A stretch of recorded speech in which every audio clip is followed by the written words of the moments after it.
Stephen Sylvester, former English cricketer and psychologist. And we are going to focus on how elite sports people apply athlete mindset. So, what do we mean by mindset? Well, mindset is your mental outlook. So, athletes are trained to apply a positive mental outlook during training and in competition. However, today, instead of training and competition, we want to find out if our panelists' mental outlook has been helping or hindering them during lockdown, and how they plan to continue applying it after lockdown. Also, the main reason we are talking today is to raise money for the NHS and its key workers during the COVID-19 outbreak.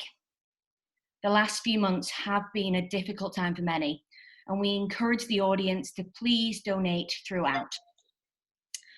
I'm now going to throw it over to our panelists to further introduce themselves. So, Liz, do you want to start? Oh, Rachel, I think you pretty much said everything I was going to say, but I guess my former life as a Paralympic swimmer, which is a lot of what people can relate to with that athlete mindset. But actually, what I've learned more than anything is in my new life, as I've transitioned out of sport into the real world, so to speak, actually, the mindsets aren't that different. And I guess that's hopefully what I'll bring to the discussion today, is that the ability to transfer those skills regardless of what outlet you are functioning in. And Jamie, also being an athlete, do you want us to give a little bit more of a background on yourself? Yeah, so I've been playing for Saracens since 2009. Been lucky enough to win a few trophies with them.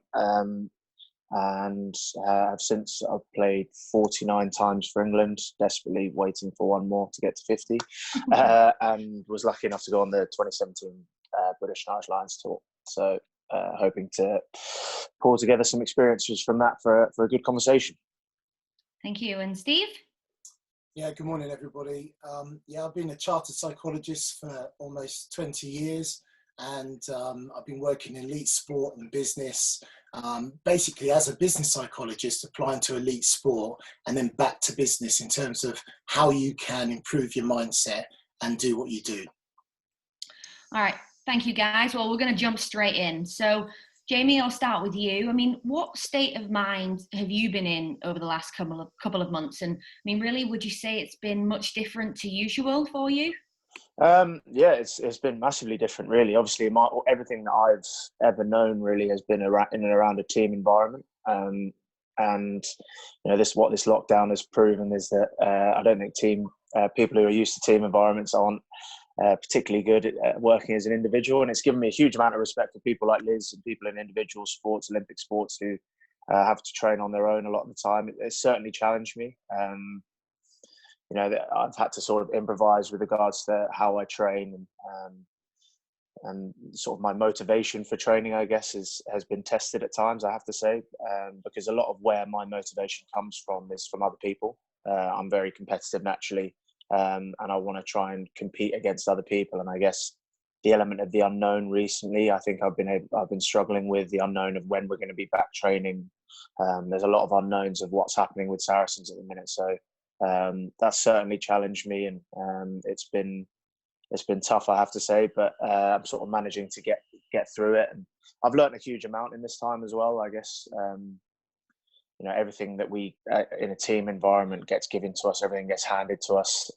You know, we don't have to think too much or plan too much about our own preparation. And actually, I've learned a huge amount about what works best for me, and it's going to be interesting how I'm able to then transition that back into the team environment whenever that might be.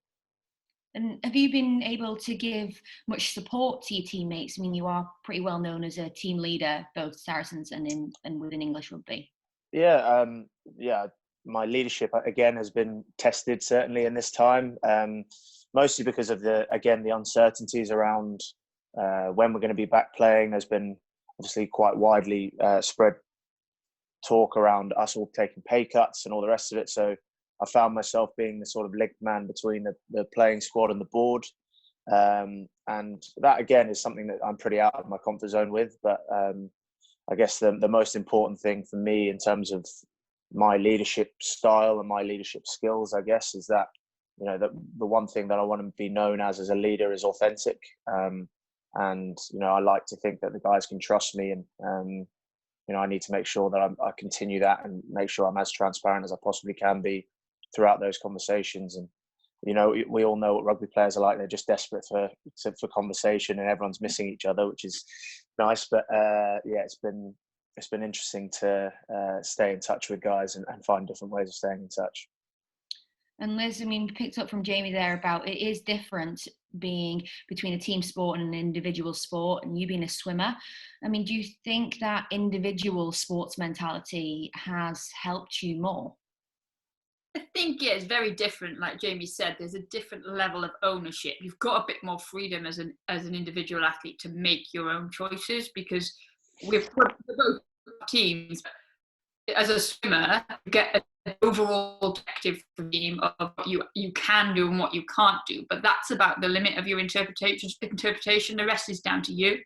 And so you're used to taking decisions or choices or making moves based on what you need, and not necessarily having to worry about the impact it has on other individuals. So from that element, I guess for sure, I've probably found it a lot easier in terms of that self-preservation, because I've not had to wait for somebody to tell me what is okay to eat or when we're meeting. Because actually, in terms of as a swimmer, I had a team and I trained with them, but what I got out of that training was individualized for me. And just because the training times of the squad were set in stone, not every athlete had to turn up to every single session at the same time in the same place. So I think for sure, for me, the transition into this lockdown life has probably been less lonely and less daunting, because ultimately, again, I'm not waiting to be reunited with other people, because ultimately, as an athlete in an individual sport, the ownership is on you, as I said, but you're only reliant on yourself to a point, and you're the person that's going to suffer. Whereas for Jamie, I'm sure, like, he doesn't want to drop a ball, not literally, obviously, but like in a sense that he doesn't want to do anything now in his lockdown. That means that when you get back together as a squad, you're behind where everybody else is. So I guess from that side of it, it's a slightly easier probably being an individual in an individual sport. I mean, Stephen, from your kind of like expert opinion, is this how you expected the team and individual athletes to kind of be dealing with their mindset quite differently? No, not exactly. I think in my work over so many years, whether you're an individual athlete or a team athlete, your mindset for high level competition and making good decisions under pressure is the same. I think what we're talking about is individual preferences in how you go about becoming the best in the world. So an individual athlete is used to being a leader on their own, self-determined, doing what they do, whereas obviously an athlete within a team understands the dynamic of a team, and the demand construct is different. They have to probably push to be a little bit more selfless. And in my research, what I found with world champions is that basically they are more selfless under pressure than they are selfish. And when I work in individual sports at world level, like in snooker and golf, I'm pushing those athletes to make good decisions based on the fact that they're giving to their community, giving to their coaches, giving to the fans, and making them actually more selfless instead of individual. So I think there's something in that for both types of athlete, but I think it's about flexibility of mindset and leadership rather than an individual athlete has a set characteristics that are different from a team athlete. So the athletes that you work with, would you say that you think they've been quite selfless during during these unusual times where you might expect people to act a bit more selfish? Yeah, exactly. I think they've had so much more time to think than they normally do. Like you say, within the professional football and cricket that I work in, there's a lot more structures involved that allow them to get organised routines, turn up. There's a lot more structure so that they fit into that remit. But the lockdown has changed that, so they've become more, they've got more time to think and more time to process. So it's been a good time, particularly within the Premier League. So I've had a number of Premier League players wanting to talk and open up about what are they doing because their routines changed. So I'm giving them sort of instruction, and we're talking about the concept of a flexible mindset under the lockdown situation. And Jamie, have you felt that? Has it kind of felt you've had much more time to be able to deal with things you might not normally have had time to deal with? Yeah, I think, the way that I've looked at it is that very rarely in a professional career a mid-break, especially rugby. And I think that it's been really important for me to be able to use this time to reflect on where I'm at in my career. I'm at an interesting time. I'm 29 now. I've been playing the game for just over 10 years, and probably coming into the latter period of my career. Hopefully it will be reasonably long, but you never know. And so it's an interesting thing where I need to make some quite big decisions in terms of what's been, reflect on what's happened, where am I at currently, and where do I need to be to continue to do what I want to do. And that is based around staying in and around international rugby. And there are certain challenges that come with that, both physically and mentally. And I think that I've used this time really well to be able to put a good plan in place, not only just for my time in isolation, but also how I want to look and how I want to be going forward when we come out of this. And Liz, Jamie's talking about how he currently is, but you're a retired athlete. So, have you found it difficult to get your brain back into some sort of positive mental athlete mindset since you've been in lockdown? I think not really. To draw on what Steve said, that mindset doesn't leave you. That's who you are. And so I took that same mindset as an athlete into my current life. If anything, it's actually helped me understand that it's okay to take a breath and to rethink things through. Because I think for me, what I missed the most about being an athlete was that level of structure that I had. And I was very fortunate. I did always have balance, because I'm just somebody whose mind overthinks things if I don't. So when I only had swimming, so for example, if I was in a school holiday or a break from university, or when I initially became a full-time athlete, I really struggled to train and to compete because I was overthinking everything. So I always had that level of balance between doing stuff outside of the pool, keeping my mind busy, because I found it helped me focus in the pool. And I was always made sure that the friends I surrounded myself and the opportunities I had weren't just athletes or swimmers, because it became very intense. So that mindset came with me into my new life. But what I found didn't come with me was structure, because all of a sudden I didn't have to be somewhere at a specific time or do something in a specific way. And so what ended up happening was my drive to make sure that I was successful, but also that I didn't let other people down, because I'm very fortunate. A lot of the areas I work in now, whether that be helping young people or championing change or normalizing difference, all of these different things, other people, I feel, rely on me to give my best all of the time. So then what I ended up doing was never saying no and striving constantly. And I'd be traveling all over the world at all different times and working different hours, because again, I'm trying to enable my team at the Ability People to be as successful as possible. And one of the great things about the Ability People is that we have no set working hours, but it means that if somebody needs me at 6 a.m., then I felt like I had to be available at that very second. And if somebody needed me at midnight, I also needed to be available. So what I ended up doing was losing balance by, I guess, being too overly motivated and that drive to help other people. And I almost forgot about protecting myself to enable me to be in the best shape to help those people. So what lockdown has done for me is helped me reestablish some level of structure and realize that actually things are still possible, even if you don't do them in the immediate moment that they are requested, and having perspective. So actually, part of me feels a bit guilty for saying this, but I think the lockdown came at the perfect time for me to help me reset and rebalance and reestablish, to work on things moving forward, so that I can be best placed to serve all the different people that I'm trying to serve. And Steve, you were very animated throughout Liz's chat. I feel like you have something to pick up off the back of that.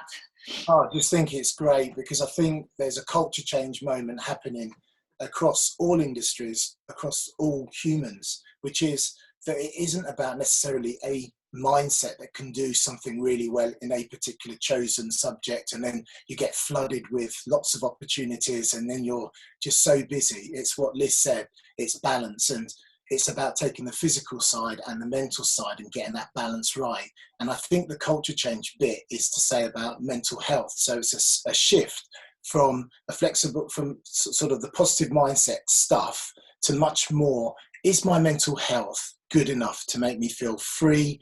And am I living my life to the fullest? And I think that's kind of what everybody's being sort of challenged with in this period. And so Liz is saying I'm excited because it's like, wow, yeah, I can actually just take my foot off the accelerator. I know I'm really good. I can relax a little bit and just have a moment for myself and get my structure back and my routine back in the way that allows me to express myself fully and actually probably impact people's lives even more than she's already doing. And I mean, talking of mental health, Steve, it is just as important as physical health. But do you think people take it seriously enough?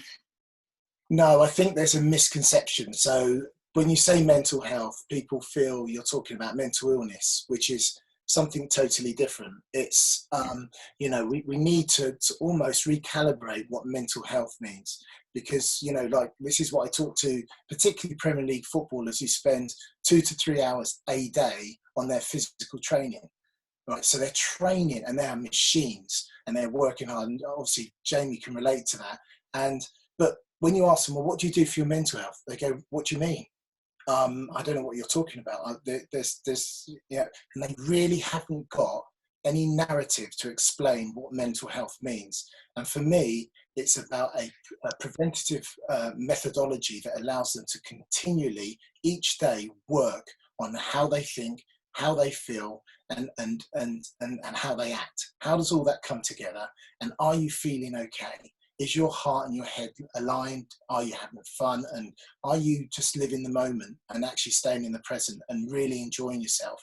And what work are you doing on that? And that's an interesting question to most elite athletes because they want to go straight back into the positive mindset stuff. I need to do this. I need to do A. I need to do B. I'm doing this. I'm challenging this. I'm competing here. I'm achieving. No. Calm down. Do nothing. How do you feel now? Oh, hold on, Steve. I've got to be doing stuff. Yeah. And there's also that pressure, isn't there, to be at that top level all the time. I mean, Jamie, people probably expect somebody like you to be able to deal with pressure, rise to the occasion, and always be able to be top of your game. But have you been able to do that during COVID-19? Have you handled that well, do you think?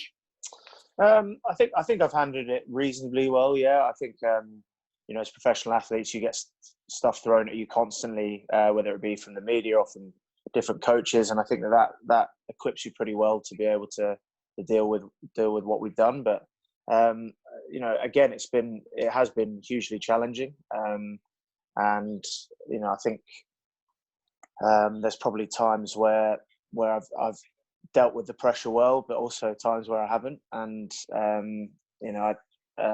it's sort of made me aware that when we're playing rugby, for example, I don't think you necessarily feel pressure because you're in control of what you're doing. I think that when you're outside and something so out of your comfort zone gets thrown at you, I think that's when it truly does become challenging, and you learn a lot more about yourself at times like this. And but like both the other guys have said, it's going to be interesting going back into it now, having learned what we've learned over this period. And there's so much that we can use going forward in all our lives, not just in professional sport, but outside of that.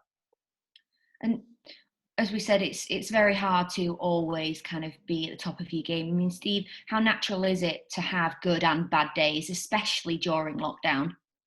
Wow. That's a big question. I think, you're talking about mood and you're talking about feeling it. It's about who you identify with yourself. A lot of the elite athletes that I'm working with, their identity has been pulled from them at the heights of their careers. And that's a big thing to try and get your head around. So there's, if you're a Premier League player, you're waiting to finish 10 or 9 games. The cricketers haven't even got their season started. They got pulled away from overseas pre-season training camps back home and no cricket for the whole summer. So there's a huge loss. So they go through that natural emotion of grief, of sadness, denial, what's happening, and they need to talk that out. And I think the power is in having the conversation when you're feeling that vulnerable about who you are, what your anxiety is, what your uncertainty is, what's my identity now I'm not playing. And when you flip that, it gives them an opportunity, as Jamie said earlier, to actually think about your career holistically. What can I do now? And this is like a mid-season break for most athletes. So, right, what can we do now? What can we plan? Where can we go? How can we think better? How do I improve my mood on a daily basis? So it's all the things that they're doing in terms of routine that's moving away from their normal routine of training, planning, working and delivering that high performance sort of mindset to one of, well, high performance is going for a walk with my dog and not even having not taking my mobile phone and just enjoying my company with my dog. High performance is going and have a Skype call with my friends and family more regularly. High performance mindset is to feel relaxed, where I can do nothing and feel great. And Liz, I think it's very important to touch on your background as well, that you've often had to live life a little bit differently. You know, you have cerebral palsy from a very young age. You had to learn to be pretty resilient. Do you think your disability mindset has helped you during lockdown? I think, yeah, in terms of not necessarily from the fact that I have a disability, but just more than that, exactly what you said, I've always had to be adaptable because nothing I do is done in a conventional way. So, but it meant that if I didn't embrace trying to figure out a new way to get things done, then I would have got left behind or I'd have missed out on opportunities. And I think, so there is that element of, almost I was already prepared to react to something coming along. It's just this, obviously, the COVID-19 pandemic actually in some respects is easier because it's affecting everybody. That sounds a bit weird, but in the sense that, so everybody's in this together. And I think, so everybody's united and a little more understanding about people reacting differently and how they might be feeling and those choices that are having to be made. And obviously, of course, some people are finding it easier than others, and some people are having more good days and bad days, and some people are having more bad days and good days. But I think what we learned from sport, especially, is there's so much that isn't in your control. And I think that's one thing that my parents always made me realize was actually you can train as hard as you want and you can be as good as you are capable of, but you still might not be the best. And there's nothing you can do about that. So you could break, and I always remember my mum saying to me, look, you could break the world record, but somebody could break it by 100th more than you, and then you still won't win. So you need to find a way at looking at what you're going to be happy with and how you're going to judge your success. And I think that that mindset has stayed with me throughout my whole life, because she didn't just apply it to my sport, she applied it to everything that I ever did. And it enabled me to be the best version of myself. But I think, and I was reflecting on this last week, and the single biggest thing that I've taken away from having a disability and the positive that's come out of it is that I couldn't be like everybody else. Like, as much as I wanted to be, and as much as society expected it of me, and as much as my peers at school, if I wasn't, then they might disown me. It was physically impossible for me to wear the same kind of shoes as they wore sometimes. Or it was physically impossible for me to wear my hair in the same way if I wanted to put it up myself, because I couldn't do it like they did it. So actually, I was almost blessed by the fact that I had to park that need and that desire to be the same as everybody else very early on. And that was quite liberating. And so in that sense, I definitely think it's helped me in lockdown. But as both of the other guys have said, like, people have peaks and troughs in their motivation and their comfort level within this. And for the first week and a half, I think I watched so much television, box sets, and my sleep pattern was all over the place because I just hadn't adapted and found a structure that worked for me during lockdown.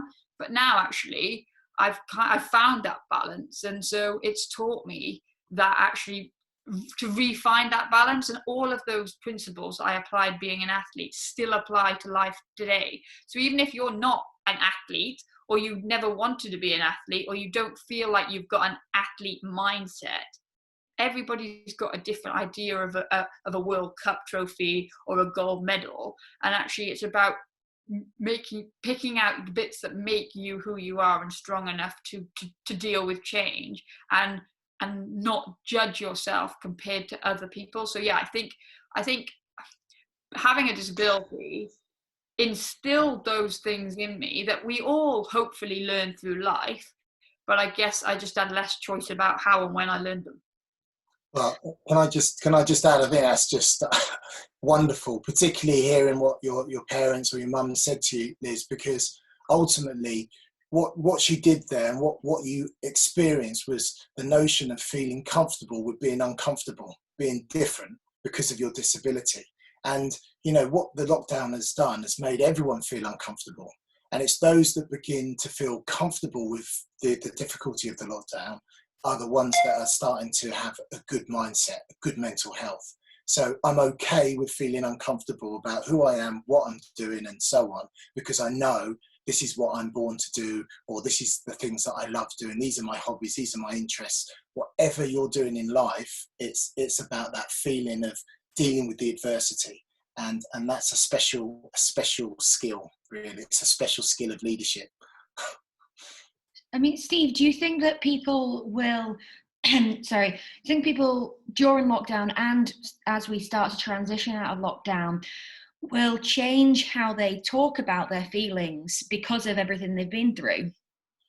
100%. I'm seeing a complete shift because people have got all this time and they're not doing their normal regular routine.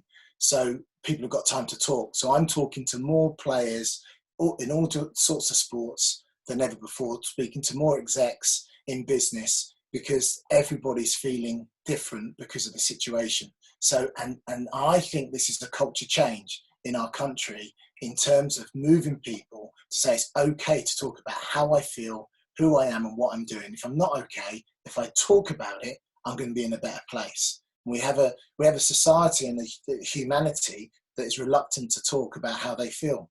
It's just the way we are as humans, and we need to consistently open people up and get people talking. Steve, just on that, sorry, do you think that that might have come because it's easier to do on a conference call rather than face to face? I've found that, like, you know, that I've got people messaging me all the time, asking, even if it's just a message on WhatsApp or all the rest of it, saying, you know, I'm not feeling great about this, X, Y, and Z. I'm not happy about whatever.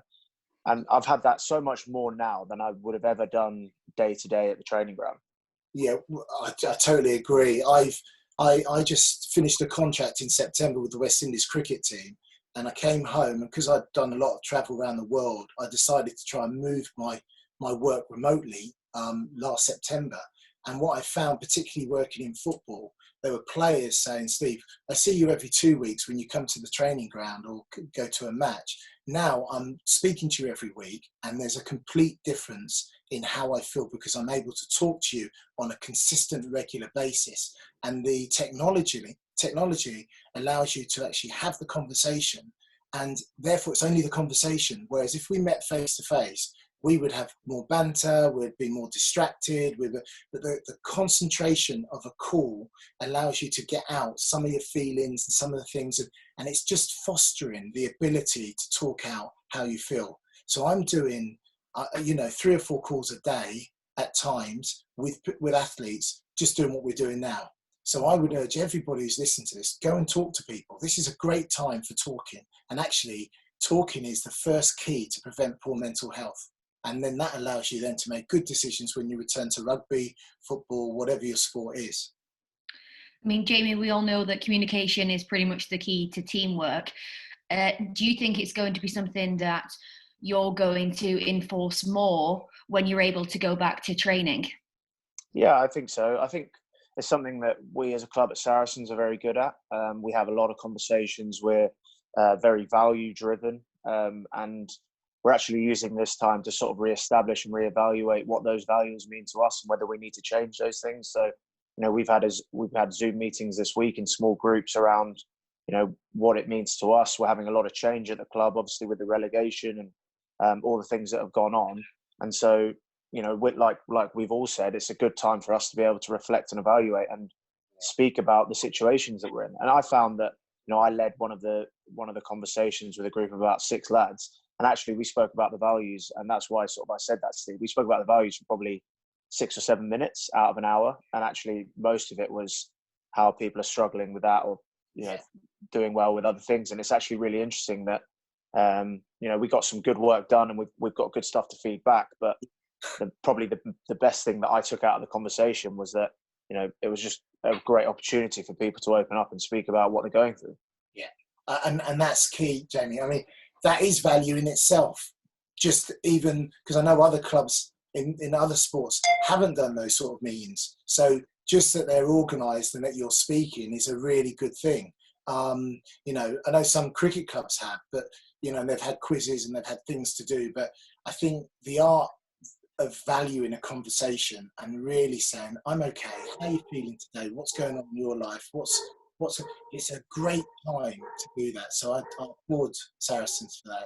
It's good, just do more of it, and then do whole team talks, and then people just open up about it. Do you know what, I'm feeling really exposed by the situation, I don't really like training on my own, or I'm missing the banter, what can we do to replace it and get that banter online?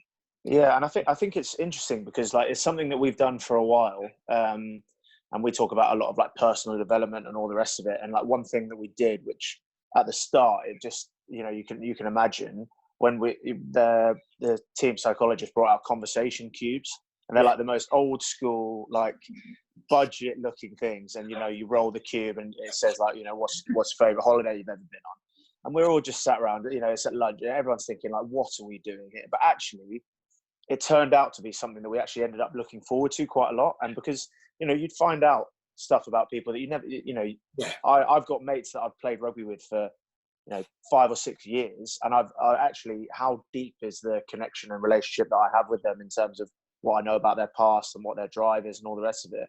And we all know that how much of an impact that has, how close we are off the field as a rugby team means that it's going to mean so much more to us when we're on the field. Yeah, 100%.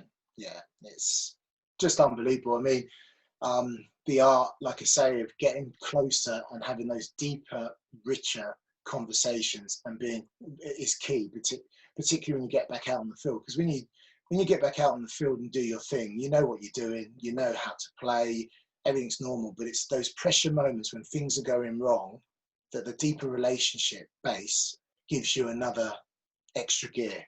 And that's where good teams change things up, when the pressure's on, not when it's going well and you've got momentum and you're winning the game. It's when it's all going bad and everybody's losing the plot and the stress is high and the decision making is poor.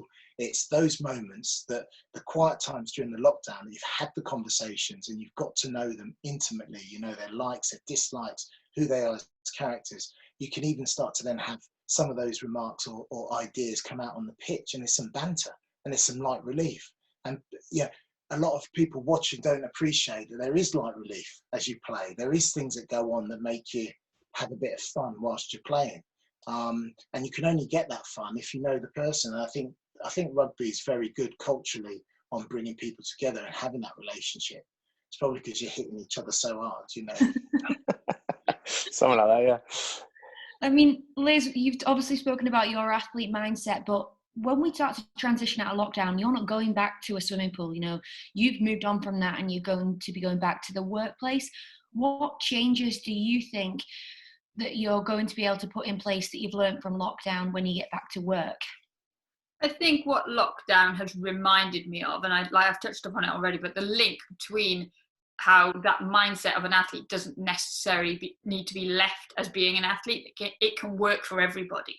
And the thing with mental health is often because you can't see it, people don't understand it or don't think about it. And that's actually the same with the virus, people are, if we're staying in and we've been lucky enough not to get sick, then we're like, oh, well, maybe it's not as bad because we can't see it. But if it gave us a symptom that like appeared on your forehead or something, then maybe people would understand it to a deeper level. So I think the thing I'm going to take with me back, like through the transition back into the world when it starts spinning again, is that actually less is more sometimes. And as an athlete,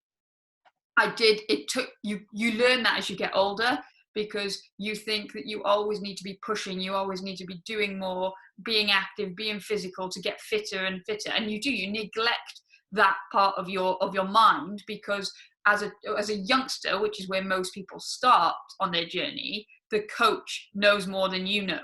You don't know a lot about yourself as an 8-year-old, so your trust is in somebody else. But as you go through that process, that you balance out more, and actually you learn that rest and recovery are part of the training.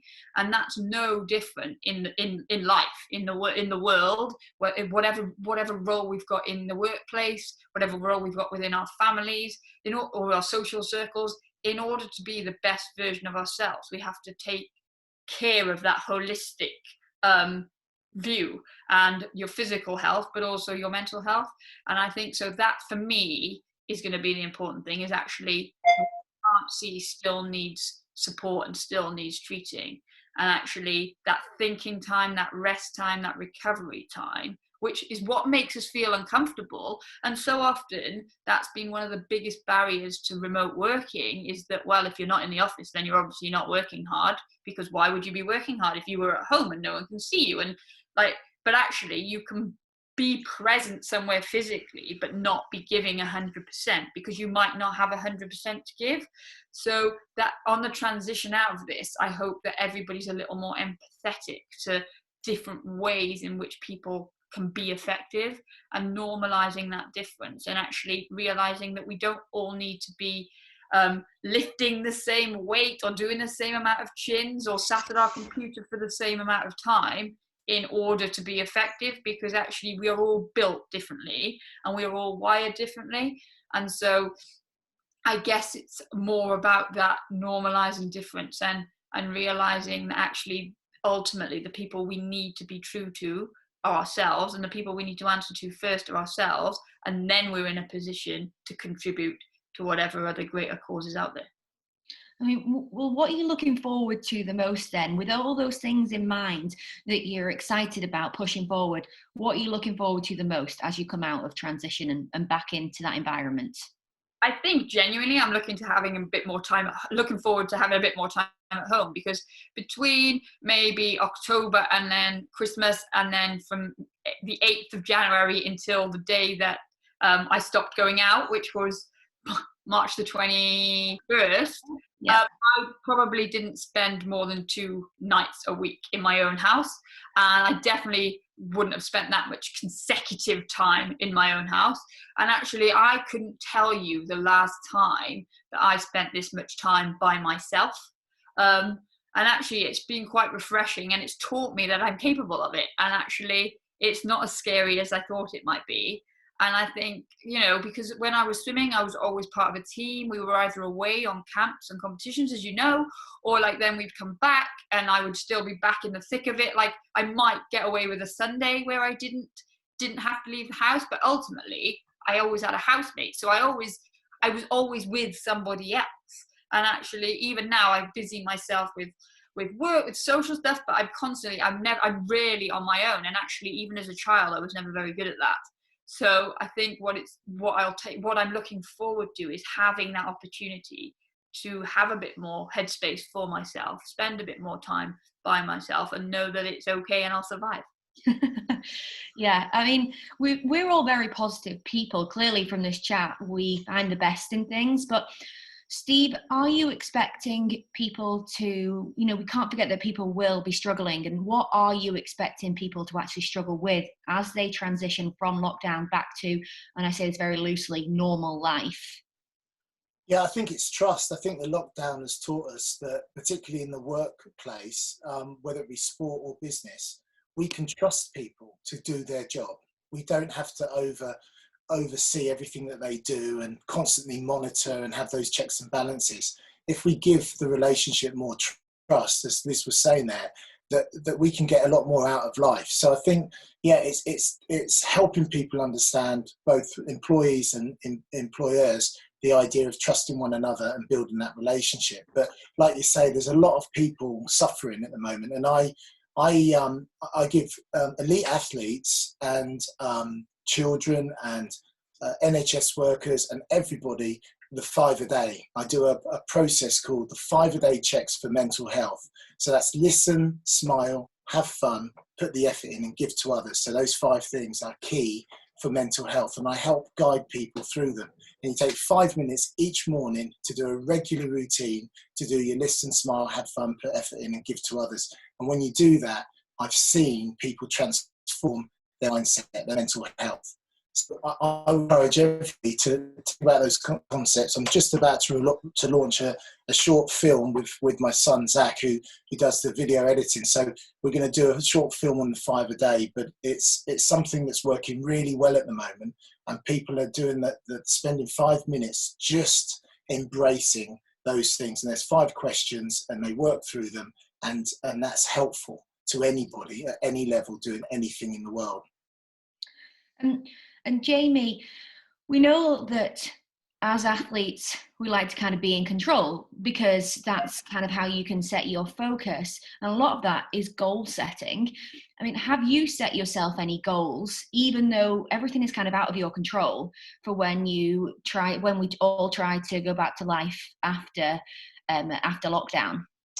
Yeah, I've when lockdown first started, I guess I gave myself some physical goals, because I guess that's something that I can control. So, in terms of my weight, I'm lucky I've got a bit of a gym set up in the garage, so I've given myself different targets with that, which I'm not far off, but I've got some work to do. So I'm hoping Boris maybe gives us another couple of weeks for me to hit my target.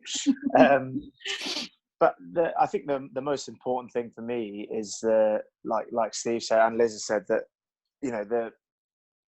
I guess it's not necessarily a goal, but more of a push for change, is to be more present. I think that's one thing that this has taught me, and that, I am very much someone who is like, as a professional sportsman, you think, what's next? You've just won a huge game. I always think that about, international games, or you take the World Cup semi-final, you beat New Zealand.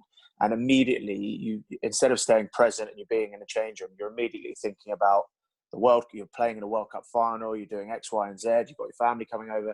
And actually, I probably missed an opportunity to be, present in a time where I could be, what an amazing achievement we had just had. And, I probably missed the boat there. And that's obviously an extreme example.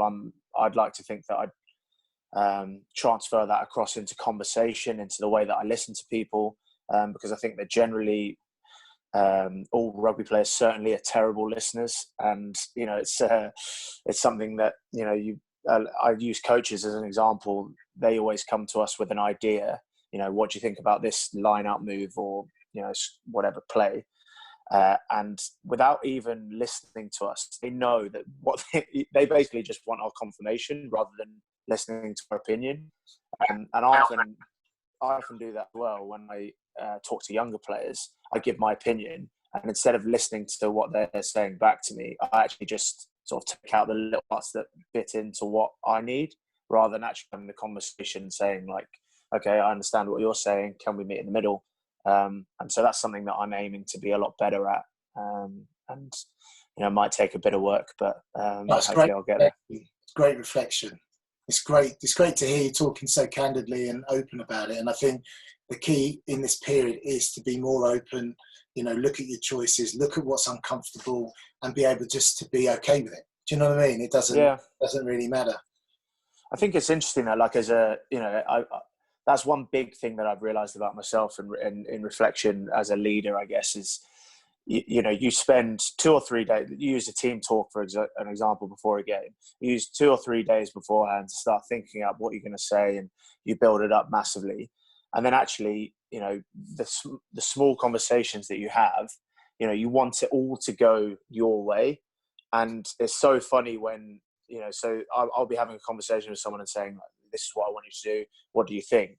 And actually, I'm using the word "what do you think" as almost just a gap filler for them to say something before I then round it off and, you know, want it to go my way anyway. And I just think that two-way conversation can take us to a point where it's, you know, we who knows where we can take it. And that for me is exciting, and something I'm going to work on big time. That's a special moment of really looking in someone's eyes and seeing their soul and waiting for them to respond. Yeah. And having that, you know, you think about what you guys are, gladiators, you just have a little bit more of a connection and more of an openness, and it's that simple. And I think that can really benefit. And if that's, you know, one thing that's come out of the lockdown, then that's terrific. So as we know, we actually do have an audience today, and there is a couple of questions from them. So the first one's for you, Steve. You mentioned the athletes you are working with feel like their identities have been pulled away from them. Why do you feel like this, and how can they pull this back? Yeah, great question. I think it's because they've spent their lives becoming an athlete, and that one thing is everything to them. So they've built kind of no balance into their life because everything is about that pursuit of excellence with their athletic endeavor. So it's about helping them realize that balance and perspective isn't just all one thing. It's being able to bob and move and actually have some flex with regard to what you do, and not build your athletic achievement into who you are as an individual. So your self-regard is separate to what you do as an athlete. And that's been an interesting conversation with many, that I don't have to be defined by the fact that I'm this particular athlete doing this particular thing. Instead, I'm defined by who I am and how I feel, and people knowing what's at the heart of me, regardless of what I do on the field, sports field, or wherever, whatever sporting environment that you're in. So it's really key to help athletes understand distinction between their identity as a sportsman or woman and their identity as a human being. And so I've been really pushing people and challenging them on building their regard for themselves, on who they are, and forget your sport, which is, you know, quite a challenge to people who are entering some big competition. Well, I mean, a little bit on the opposite end of the scale of forgetting your sport. The question for you, Liz, is actually talking about you getting back into your sport. They're wanting to know if you miss. I mean, I can tell everybody now Liz is not going to be getting back in the pool, but do you miss the active mindset of being an athlete and that buzz around you with all the crowds? I think, you know what, I think no. It's a question, it's a good question, because a lot of people ask it to me, and I think that's the biggest thing about being an athlete, and it links back to this identity thing, whereby and the hardest bit when you're deciding to call it a day or retire, or if you want to step away, is convincing other people that it's the right thing to do and it's the right time, because there's this idea that actually, and don't get me wrong, it was my dream role in life, and like I'm so blessed and grateful that I had the opportunity to do something that I loved for as long as I did and get as much out of it as I did. But so it's very difficult to convey the feeling of when you don't want to do that anymore, because there's a lot of people that wish they could be an athlete, but it's just they haven't had the opportunity, or they maybe haven't got the level of skill that they required for that. But people resonate with sport, and so when you're then telling somebody that you no longer want to do this, it's harder to convince them that it's okay than it is to convince yourself. And that is often, I think I find, and when I speak to other athletes now and other friends that have retired or are thinking about retirement, that is a very real conversation that we have. And I always said I would know when it was time, and I absolutely did know it was time. And I'm very fortunate that I kind of transitioned out, not overnight. I wasn't forced into the decision. I wasn't injured. I didn't miss a team or anything. I came to the realization and the decision myself. And I think, again, there's something empowering in that it was my choice.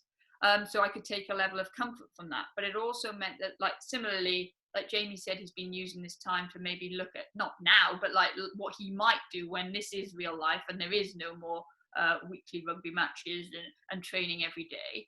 And actually, so I started to do that before I actually hung up my goggles. So I was very fortunate to have a fairly smooth transition and actually take that athlete mindset with me, because I think that's what Steve's mentioned a number of times during this session, is that actually your mindset isn't exclusive to being an athlete. That adaptability and that resilience and the motivation, all those mindset, we all have it within us. It's just recognizing it and being able to pull it out when we want to and when we need to, and backing ourselves, not to try and fit into society's norms. So I don't miss the athlete mindset because I still have it. And actually, I'm very fortunate that all the different arenas I work in now, I still need it, because I'm still put on the spot, and I'm still put under pressure, and I still broadcast live. It's just different. So it's the same, but it's different. So I don't miss the mindset because I've still got it. And I actually, sorry people, don't miss the environment or that competitive element of swimming. I don't miss swimming. Like, I don't broadcast on swimming now, and when my race walks out, I don't wish I was behind the block, because quite frankly, I can't think of anything worse, because I got my comfort and knowledge from knowing I can compete, from knowing I've trained hard and I've done everything I can. And actually, I don't need to train it. I'm done with that. But similarly, what I benefit from now, and in terms of smashing ice cream, well, yeah, I can eat. I haven't lost that part of being an athlete. I can still eat like an athlete, which is often a problem. But I think what I do now is I have days where I don't do anything productive. Like, sometimes, I could eat, like I was saying during lockdown, Darren, I've had days where if I've managed to eat 3 meals, then I've called it a successful day. And that's important to remember. It's like, we're sat in this webinar now, and we're all giving the positive element and the lessons we've learned and the discussions we've had. But actually, we've only got there from the mistakes that we made, or the bad days that we've had, and being able to reflect on them when the time is right. So I think it's important to realize that no single person on this planet is 100% in the best shape physically and mentally that they can be 100% of the time. And I think that's what I take now from being not being an athlete anymore, is that that's okay, because when you're an athlete, you think that's weakness, and you think that that's going to be the difference between winning and losing, or achieving and not, or letting other people down, or letting yourself down. But back to what I said earlier, actually sometimes less is more, and you need to give yourself that time and those days where you feel a bit rubbish, or you don't feel as productive, or you're not as productive as maybe you were the day before, in order to eventually get back to where you need to be. So it's okay if you're sat there thinking, hang on, I haven't had all this productivity or realization, or all this wisdom hasn't come to me, because it comes to us all at different times. Liz, one of the follow-up questions for you actually was a recommendation for retired athletes, but I feel like you very much touched on that it is okay not to be okay when you come out of sport. I think it's okay to be lost, and because, as Steve said, it has been your identity. Like, the amount of times that I would go somewhere and someone would go, "Oh, you're the swimmer." I'm like, "Well, my name's Liz, but yeah, I am a swimmer." And actually, you can get sucked into it being who you are. And actually, I went through it a few times throughout my life, because there was always, like, it was a bit of a stigma attached to saying you were a full-time athlete when I was younger. So I enjoyed that I could write being a student. And then when I graduated, I was like, oh, I'll write a full-time athlete. And then when I retired from being an athlete, I was like, oh, what do I write now? Like, it was all very much, there are times where you need to categorize who you are and what you do. And I think there's that whole thing, and you talk to athletes about it a lot, and it happens within the athlete environment. So people will say to you, oh, you're a swimmer, and you'll say yes, and then they'll say, what, like an Olympian or something? And you'll say, well, a Paralympian. And I'll go, oh, what, so, like, have you got any medals? And you're like, well, yeah, actually. And then you go, yeah, and then oh, but the point is, as you well know, Rick, there's people that are athletes but then don't make it to the Olympics or the Paralympics, or they make it but then they don't get a medal, or they get a medal and it's not gold, and it doesn't make it any less of an achievement because you haven't got on the top spot of the podium. The journey is the same. So again, it goes back to what both of the guys have said, that there's this element of it's part of who you are, but it can't be a defining feature of you. And so I think my biggest advice to anybody transitioning out is it's okay on the other side, and it's not as scary as you might seem, because you are way more than an athlete. That is just a part of who you are. It's not the entire you. And so don't be scared about life on the other side, because it's just as fulfilling and rewarding. And Jamie, I mean, we know you're not there yet. You spoke about how much things you still want to achieve in rugby. But, you know, the people do want to know if you have any plans post rugby. I mean, there's even a question about being a swimwear model. Now, that hasn't come from me, just pointing out. Have you any goals? Yeah, well, I've got a small physio clinic that I set up with a friend of mine who we're trying to build that business up. And again, Saracens are brilliant at making sure that you're thinking about life outside of rugby. And Liz, you spoke about how you had constantly had your mind, you know, outside, and the effect that had on how hard you could concentrate when you're in the port. Saracens are very much on the same wavelength. So yeah, I've got ambitions in terms of what I want to do with our business. I've got ambitions what I want to do. You know, I am interested in an element of coaching. I don't think I would ever want to be a head coach or anything like that. I think that side of things doesn't appeal to me. But you know, there's definite interest there also. And whether I could combine the two, I don't know. But yeah, there's lots of different things that I've got coming up that are quite exciting. And I think I'm a very similar mindset that, you know, I want to make sure that I keep myself busy outside of the game so that, you know, I can prepare myself as well as I can do for when that time comes that I do finish. And just on your point, Liz, as well, I think that it's interesting because you never sort of value I think there's a big correlation towards what you value when you are playing sport to, you know, what you then define yourself as or whatever it might be. And I think that where a lot of sportsmen go wrong is that they value other people's opinions. They value what's said in the media. They value how many Instagram followers they have. And suddenly when that gets taken away from you, then it becomes a very difficult transition out of the game. But actually, if you're able to have a wider awareness and define yourself as a person first and foremost, then actually that makes that transition a lot easier. Well, it's nearly time to wrap up, but I would like to end on Steve. You know, as a psychologist, have you been surprised by anything that Liz and Jamie have spoken about today, talking about their experiences during lockdown, transitioning out of lockdown, or is there really anything that you want to add? Well, I just think it's been a very fruitful conversation. It's great to hear the insight from two great athletes that have the openness and the wherewithal to talk about it all. And I think that reflection and having these conversations, I would just encourage and invite anybody to have the dialogue and use this as a source for conversation, because I think the lockdown means that we're all in transition. We're all feeling change. And so it's about embracing that change and about working through it as best you can. There's no easy answer. It's just accepting that reflection and taking time for yourself is an important element of who you are as a human being.